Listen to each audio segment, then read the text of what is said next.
Manhattan College held the first Beyond the Brook event hosted by the Friends of Van Cortlandt Park organization.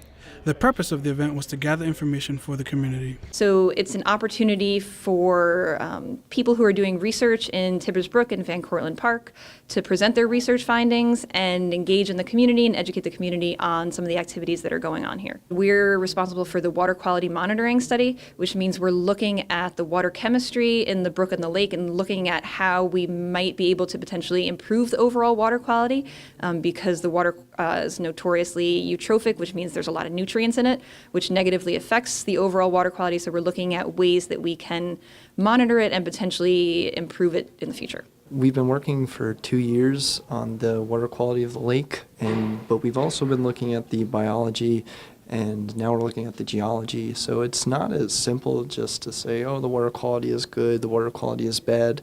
As we begin to look at the geology and the biology and the chemistry, we'll begin to put all these pieces together. As of right now, we know that there is pollution coming into the system, but biologically it seems fairly resistant. Byrne also gave his opinion on green tint and plants affecting organisms in the environment. It's the product of productivity, of plants doing their thing, of plants photosynthesizing.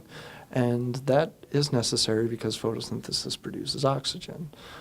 So it's not necessarily a bad thing, but when we have it in such excess as a function of the amount of nutrients in the system, where they're able to grow their populations up to a size where they're now a problem, because what happens when they die, they decompose, all the bacteria begin to eat up the oxygen in the system. For more information, visit vancortlandt.org. This is Robinson Perez reporting for BronxNet.